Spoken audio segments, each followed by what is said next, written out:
बिस्मिल्लाहिर्रहमानिर्रहीम। अस्सलाम वालेकुम स्टूडेंट, मैं अली तस्लीम। आज का हमारा लेक्चर नंबर 8 जिसमें हम डिस्कस करेंगे elementary rows operation and column operation क्या होते हैं, हमने किस तरह से ऑपरेशन यूज़ करते हुए कौन सा कैसे मैट्रिक्स बनाना है, आज हम डिस्कस करते हैं।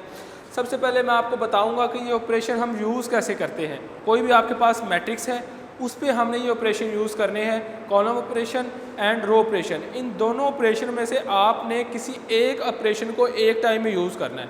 या तो आप step by step column operation लगा लें या आप रोज़ ऑपरेशन लगा लें। अब इस रोज़ ऑपरेशन और कॉलम ऑपरेशन में आप कैसे इसको यानी कि करेंगे, कोई चीज़ ऐड करनी है या मल्टीप्लाई करनी है। फॉर एग्ज़ाम्पल अगर आपके पास एक मैट्रिक्स है ए,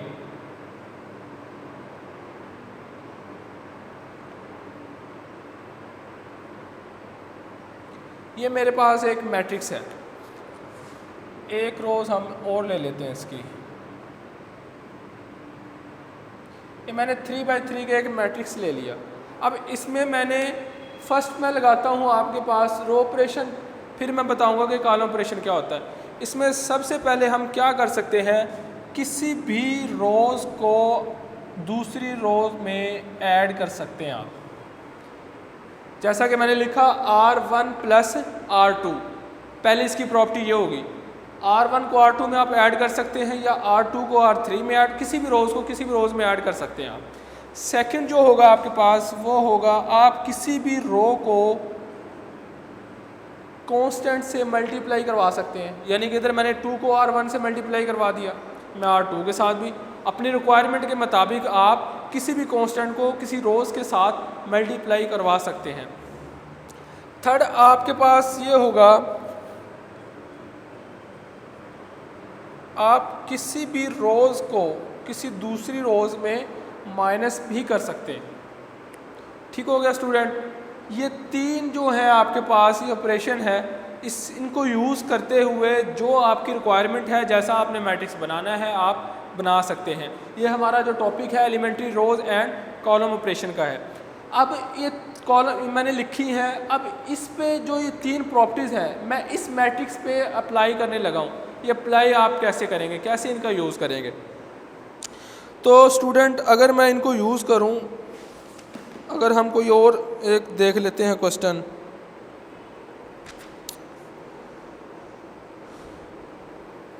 चलें इसी को हम देख लेते हैं। अब मैं सबसे पहले ये लगाने लगा हूँ, इसमें R1 ये है, R2 मेरे पास ये है, तो मैं लिखूँगा R2। अब मैं R1 को R2 में ऐड करने लगा हूँ, 4 + 1, ये आप ऐसे ही लिख लें 1 2 3। R2 में ऐड करनी है तो आप R1 आपके पास क्या है, मैं इधर साथ लिख देता हूँ 1।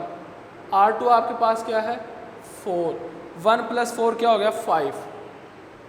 अब आप कहेंगे कि हमने R1 5 क्यों नहीं की। अब जो चीज़ बाद में आएगी ना, जो रो बाद में होगी उसमें आपने अप्लाई करना है चीज़। अगर मैं लिखता हूँ उधर R1 R3, R1 को R3 में ऐड करूँगा मैं, यानी कि फिर R3 पर ऑपरेशन लगेगा। 1 + 0 तो जवाब इधर आपने 1 लिखना है, यानी कि जो बाद में होगी ना वो आपने यूज़ करना है। इधर R2 बाद में थी तो मैंने R2 पे ऑपरेशन अप्लाई किया, 1 + 4 5। अब R1 क्या है 2 और R2 क्या है 5, 2 + 5 कितना हो गया 7, 3 + 6 9। ये ऑपरेशन आपका कंप्लीट हो गया। R1 किस में ऐड होगी R2 में, बाकी चीज़ आप वैसे लिख दें। ठीक हो गया। अब हमारे पास नेक्स्ट क्या है, हमने 2 को R1 से मल्टीप्लाई करवाया। R1 आपके पास ये है, आप ऑपरेशन लगाएं 2R1 और मल्टीप्लाई कर दें, 2 × 1 = 2, 2 × 2 = 4 6। ये ऑपरेशन आपका ये भी कंप्लीट हो गया। Next R1 - R3। अब आपने R3 को चेंज करना है, R1 में से R3 को माइनस कर देना है, यानी कि ये R1 है ये R3 है जो हमारे पास न्यू बनी है। आपने पीछे वाले नहीं देखना, जैसे जैसे आप बनाते जाएंगे वैसे वैसे आप ऑपरेशन लगाते जाएं। R1 - R3 ये तो आप वैसे ही लिख लें, R3 में चेंज होगा। अब R1 आपके पास 2 है 0, 2 - 0 तो क्या आएगा जवाब 2। 4 माइनस 2 2, 6 माइनस 1 5। ये आपके पास जो मैंने 3 प्रॉपर्टीज़ ऑपरेशन की ये कंप्लीट कर दी है मैंने रोज़ ऑपरेशन लगा के। अगर आपने कॉलम ऑपरेशन लगाने हैं तो आर आप रिमूव कर दें, फिर आप सी लिख लें, सी से कॉलम,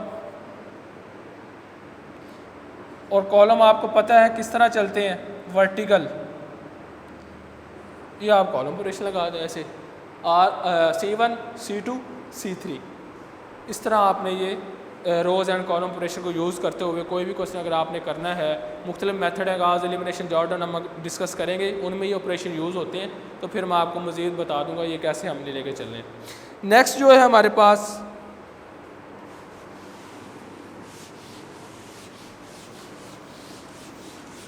एचेलॉन फॉर्म क्या होती है।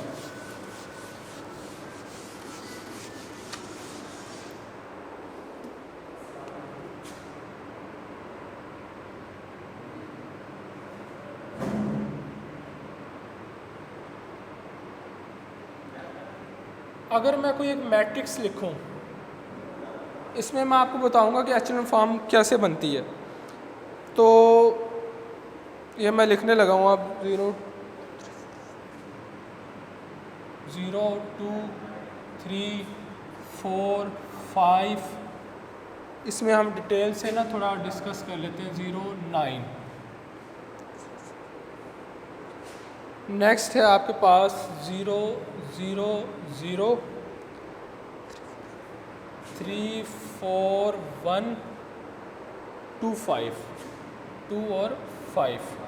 नेक्स्ट है आपके पास 0 0 0 0 0 5 7 2। नेक्स्ट है स्टूडेंट आपके पास 0 0 0 0 0 0 8 6। एक रोज़ और लिख लें आप, 0 0 0 0 0 0 6। ये एक मैट्रिक्स है आपके पास। अब ये मैट्रिक्स है एचेलॉन फॉर्म का। अब एचेलॉन फॉर्म क्या होती है, अगर देखें आपको एक सिंपल मैट्रिक्स दिया है, किसी भी एक, आप जैसे मैंने पिछले क्वेश्चन करवाए थे मैट्रिक्स वाले, वो एक मैट्रिक्स ले लें, वो कहता है इस मैट्रिक्स को आपने एचेलॉन फॉर्म में कन्वर्ट करना है। तो वो एचेलॉन फॉर्म में कब कन्वर्ट होगा, आपने रोज़ और कॉलम ऑपरेशन को यूज़ करते हुए उस मैट्रिक्स को एचेलॉन फॉर्म में लेके जाना है। नेक्स्ट इस एचेलॉन फॉर्म का क्वेश्चन मैं नेक्स्ट लेक्चर में करवाऊंगा आपको। अभी समझ लेंगे एचेलॉन फॉर्म होती क्या है। अब ये मैट्रिक्स है, मैट्रिक्स में जो हमारे पास ये जो होती है ना एंट्रीज,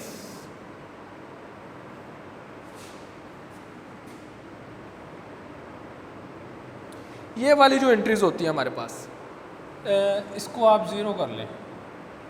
ये वाली जिसमें मैंने सर्कल की है, ये वाली एंट्रीज कहलाती हैं पिवट एलिमेंट या लीडिंग एंट्रीज। मैट्रिक्स की पिवट एलिमेंट होते हैं, या ये क्या कहलाती हैं, लीडिंग एलिमेंट। इसको लीड कर रहा है, ये पूरी रो को लीड कर रहा है 2, इस वाली पूरी रोज को कौन लीड कर रहा है 3, क्योंकि बाकी तो ज़ीरो है पीछे। लीडिंग एलिमेंट तो ये हुआ ना, ज़ीरो का तो कोई मतलब नहीं, ज़ीरो है वो तो। इस वाली रोज को कौन सा लीड कर रहा है एलिमेंट 5, इस वाली रोज को लीड कर रहा है 8, और इसमें लीडिंग एलिमेंट है ही नहीं। ये सारी की सारी क्या आपके पास ज़ीरो है। ये तो था एचेलॉन फॉर्म। एचेलॉन फॉर्म का अब ये देख लें कि ये पता कैसे चलेगा, ये एक एचेलॉन फॉर्म बनी हुई है, ये भी मैं आपको बता दूं। लीडिंग एलिमेंट के लेफ़्ट साइड पे और नीचे वाली साइड पे आपने सारी एंट्रीज क्या कर देनी है, ज़ीरो कर देनी है। ये एचेलॉन फॉर्म की शेप जो है आप बता सकते हैं कि हम ये एचेलॉन फॉर्म बना ली है। अब ये लीडिंग एलिमेंट है, इसकी ये वाली एंट्रीज और इसके नीचे वाली एंट्रीज क्या है, ज़ीरो है। ये लीडिंग एलिमेंट है, इसकी लेफ़्ट साइड वाली एंट्रीज, नीचे वाली एंट्रीज क्या है, ज़ीरो है। ये लीडिंग एलिमेंट है, लेफ्ट वाली ये वाली ज़ीरो, ये लीडिंग इसकी नीचे वाली इसकी ये क्या है, ज़ीरो है। इस तरह की जो मैट्रिक्स होता है वो क्या कहलाता है, एक एचेलॉन फॉर्म मैट्रिक्स कहलाता है। ठीक हो गया। अगर तो आपको एक आम मैट्रिक्स दिया है, वो कह दे कि इसको एचेलॉन फॉर्म में कन्वर्ट करें, तो ये सारा आपने रो ऑपरेशन या कॉलम ऑपरेशन लगा के करना काम, जो मैं आपको नेक्स्ट लेक्चर में इंशाल्लाह बताऊँगा। उसके बाद हमारे पास आता है रैंक ऑफ अ मैट्रिक्स।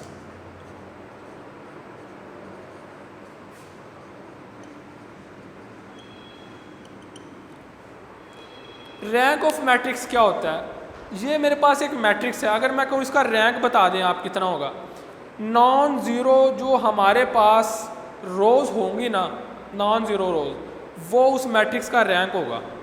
अब देखें ये भी रोज़ नॉन ज़ीरो है, पूरी पूरी ज़ीरो तो नहीं है, एक रैंक ये हो गया। ये भी रोज़ नॉन ज़ीरो है, दूसरा ये हो गया। ये भी रोज़ नॉन ज़ीरो है 3, ये भी रोज़ नॉन ज़ीरो 4, ये सारी की सारी ज़ीरो है, इसमें कोई रैंक नहीं है, ये आपने काउंट नहीं करनी। तो कितना हुआ इस मैट्रिक्स का रैंक? 1 2 3 4, 4 नॉन ज़ीरो रोज़ हैं। इसका आप रैंक क्या कहेंगे कि इस मैट्रिक्स का रैंक कितना है? 4। अगर बिलफर्ज ये वाली रोज़ भी ज़ीरो ना होती, सारी की सारी, कोई एक एलिमेंट ऐसा होता जो ज़ीरो ना होता, तो वो भी रैंक में आ जाना था। तो फिर क्या हो जाना था? इसका रैंक 5। हमने आज 3 टॉपिक डिस्कस किए हैं। रोज़ ऑपरेशन, कॉलम ऑपरेशन क्या होता है, एचेलॉन फॉर्म कैसे बनती है, एचेलॉन फॉर्म कैसे पता चलेगा मैट्रिक्स की एचेलॉन फॉर्म का है, वो मैंने बता दिया, और रैंक ऑफ अ मैट्रिक्स मैंने आपको समझा दिया। नेक्स्ट लेक्चर में हम इनके क्वेश्चन इंशाल्लाह डिस्कस करेंगे। तब तक के लिए इजाज़त दीजिए। अल्लाह हाफ़िज़।